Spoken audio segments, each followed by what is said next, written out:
Disorders. हमारे पास genetic disorders दो तरीके के होते हैं, एक मेंडेलियन डिसऑर्डर्स, दूसरे क्रोमोसोमल डिसऑर्डर्स। अब आता है pedigree analysis. Based on the heredity of certain characteristics features in family, analysis of traits in several of generations of family called pedigree analysis. एक फैमिली में एक ट्रेड को एनालिसिस करना काफ़ी जनरेशंस तक कहलाता है pedigree analysis.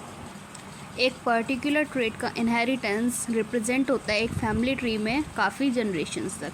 Trace the inheritance of specific traits, abnormality या फिर डिजीज़। ये क्या करता है, किस चीज़ के इनहेरिटेंस को ट्रेस करता है, किसी एक स्पेसिफिक ट्रेड को या फिर एक एबनॉर्मेलिटी को या फिर एक डिजीज़ को। जिसमें एक स्क्वायर बॉक्स है उसको हम रिप्रेजेंट करते हैं मेल से और सर्किल को रिप्रेजेंट करते हैं फीमेल से, और एक ये डायमंड शेप होता है, इसको हम कहते सेक्स अनस्पेसिफाइड। अब अगर ये फिल्ड है, ये सारे बॉक्स अगर फिल्ड है तो ये अफेक्टेड इंडिविजुअल होगा। अगर मेल फीमेल के बीच में एक लाइन है मतलब मेटिंग हो गई, और अगर ये डबल लाइन है मतलब ये कॉन्सेजुएंस मेटिंग है, मतलब मेटिंग बिटवीन रिलेटिव्स। ठीक है, अब ये जो है इन दोनों के बीच में जो मेटिंग हुई उससे जो ये जो आई है ये प्रोजेनीज आई हैं। ये पहला चाइल्ड है, फिर ये दूसरा चाइल्ड है। लेफ़्ट से राइट ऑर्डर होता है बर्थ का। ठीक है, तो ऊपर पेरेंट्स हैं, नीचे चिल्ड्रंस हैं। अब इसमें ये जो पेरेंट्स हैं उसमें उनका जो चाइल्ड आया है वो अफेक्टेड आया है। ठीक है, ये फेल है मतलब ये अफेक्टेड है, मतलब इस चाइल्ड को डिजीज़ है। और अब उसके अंदर बॉक्स के अंदर जो नंबर लिखा होता है मतलब उतने ही अनअफेक्टेड हैं। अब ये फिल नहीं है मतलब ये अनअफेक्टेड है, 5 लेकिन अनअफेक्टेड ऑफस्प्रिंग्स। अब आता है मेंडेलियन डिसऑर्डर्स। मेंडेलियन डिसऑर्डर क्या होते हैं, अल्टरनेशन और mutation in single gene.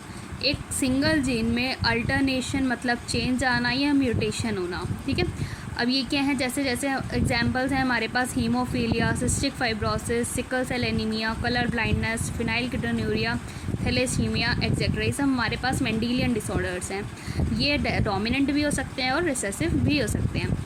Trait में ऑल्सो भी लिंक्ड टू सेक्स क्रोमोजोम। ये सेक्स क्रोमोजोम से भी लिंक्ड हो सकते हैं ये ट्रेट। जैसे कि हमारे पास एग्जांपल है हीमोफीलिया, जो कि एक एक्स लिंक्ड रिसेसिव डिजीज़ है, जिसमें कि carrier female to male progeny, जिसमें एक फीमेल जो कि कैरियर होती है उससे ये डिजीज़ मेल प्रोजेनी में जाती है।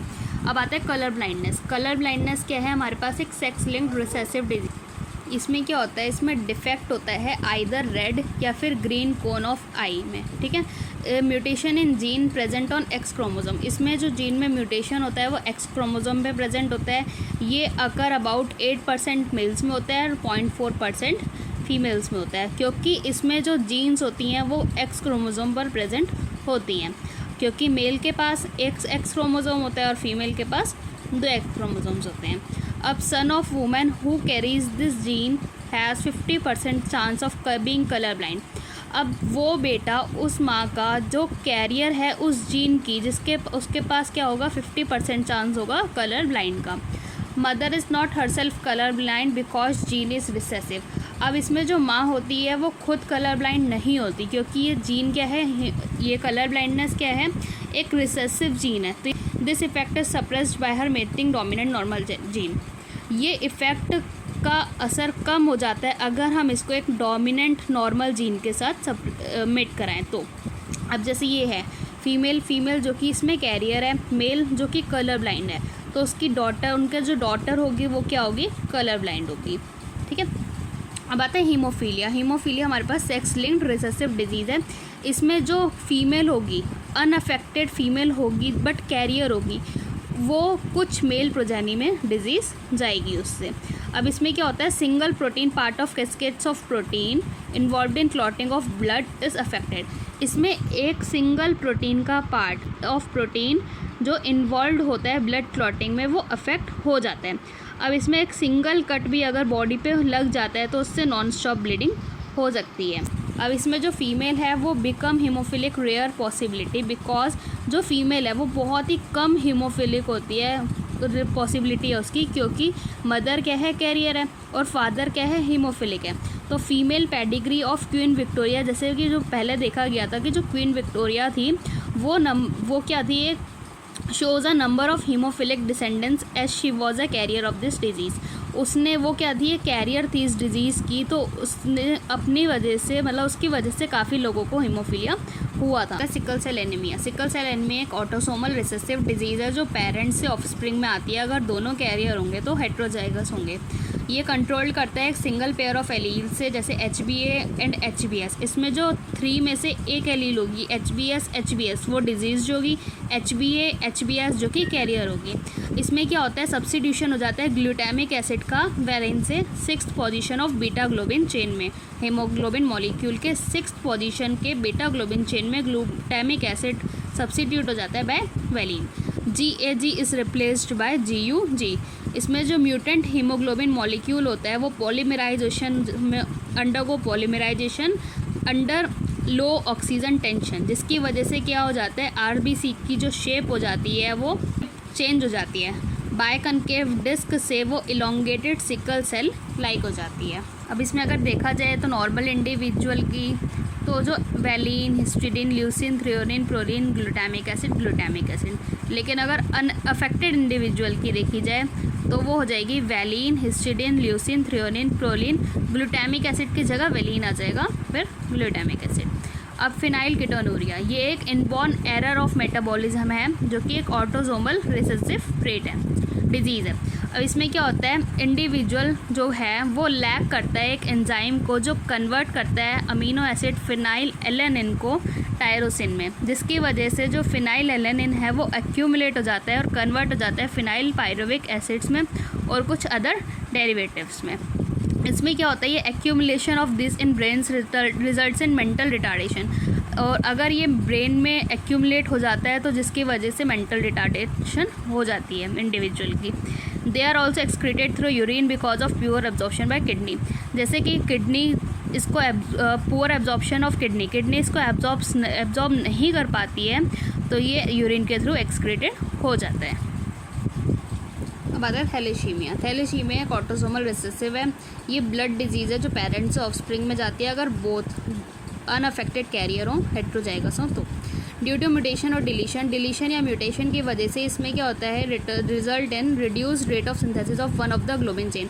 किसी एक ग्लोबिन चेन में सिंथेसिस कम हो जाता है, कोई भी अल्फ़ा या बीटा में, दैट मेकअप हीमोग्लोबिन जो कि हीमोग्लोबिन बनाती है। This cause formation of abnormal haemoglobin molecule, जिसकी वजह से एक हीमोग्लोबिन मॉलिक्यूल जो होता है वो एबनॉर्मल बनता है, जिससे कि एनीमिया हो सकता है। अब एक अल्फ़ा थैलेसीमिया होता है, एक बीटा थैलेसीमिया होता है। अल्फ़ा थैलेसीमिया प्रोडक्शन इसमें क्या होता है, अल्फ़ा चेन की प्रोडक्शन अफेक्टेड होती है और बीटा थैलेसीमिया में बीटा चेन की प्रोडक्शन अफेक्टेड होती है। अल्फ़ा थैलेसीमिया जो कि कंट्रोल्ड होता है दो क्लोजली लिंक्ड जीन से, HbA1 और HbA2 on 16th chromosome of each parent and observe due to mutation और डिलीशन ऑफ 1 और मोर ऑफ 4 जीन, एक या एक से ज़्यादा जीन्स। अब दूसरा है the more genes affected the less alpha globin molecules produce. जितना ज़्यादा जीन अफेक्टेड होगा उतनी ही कम alpha globin chain molecule produced होगा।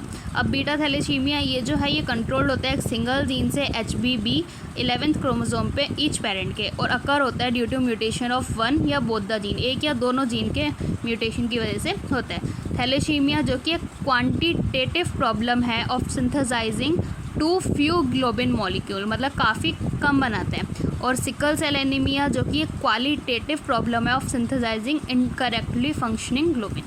क्रोमोसोम डिसऑर्डर में क्या होता है, एक या एक से ज़्यादा क्रोमोसोम्स का एब्सेंस होना या एक्सेस होना। इसमें क्या होता है, failure of segregation of chromatids during cell division. Cell division के दौरान जो क्रोमैटिड्स होते हैं उनका सेग्रीगेशन फेल हो जाता है, जिसकी वजह से क्या रिजल्ट होता है, रिजल्ट इन गेन या लॉस ऑफ क्रोमोसोम्स, जिसको हम एनियोप्लॉइडी कहते हैं। जैसे example down syndrome, Turner syndrome. Failure of cytokinesis after telophase stage. Telophase stage के बाद अगर जो साइटोकाइनेसिस में फेलियर आ रहा है तो ये रिजल्ट करता है increase in whole set of chromosome, तो एक whole set of chromosome increase हो जाता है, पॉलीप्लॉइडी, जो कि ऑफन प्लांट्स में देखी जाती है। बिसाइड्स ऑटोसोम्स को हटा के रियरली इधर एन एडिशनल कॉपी इंड्यूस्ड और में lack 1 pair of chromosome known as trisomy या मोनोसोमी। अब डाउन सिंड्रोम, इसमें क्या होता है, एक एडिशनल कॉपी होती है क्रोमोसोम 21 की, जिसको हम ट्राइसोमी और 21 कहते हैं। ये पहली बार जब देखा गया, डिस्क्राइब किया गया था बाय लैंगडन लैंगडन डाउन 1866 में। इसमें क्या होता है, अफेक्टेड इंडिविजुअल जो होता है वो शॉर्ट स्टेचर्ड होता है, स्मॉल राउंड हेड होता है, furrow tongue, partially open mouth, broad palm with characteristics palm crease, physical psychomotor and mental development retarded. अब आता है क्लिनफिंटर सिंड्रोम। ये कि इसमें क्या होता है, एक एडिशनल कॉपी होती है एक्स क्रोमोसोम की। इसका कैरियोटाइप है 47+XXY। इसमें क्या होता है, ओवरऑल मैस्कुलाइन डेवलपमेंट होता है, फेमिनिन डेवलपमेंट मतलब ब्रेस्ट डेवलपमेंट होता है जिसको हम गायनोकोमेस्ट्रिया कहते हैं, और ये स्टेराइल होते हैं। टर्नर सिंड्रोम क्या होता है, इसमें एब्सेंस ऑफ 1 एक्स क्रोमोसोम होता है, मतलब 44 विद एक्स हो। ये भी स्टेराइल होते हैं। इसमें जो ओवरीज होती है वो रूडिमेंट्री होती हैं, और lack of other secondary sexual character.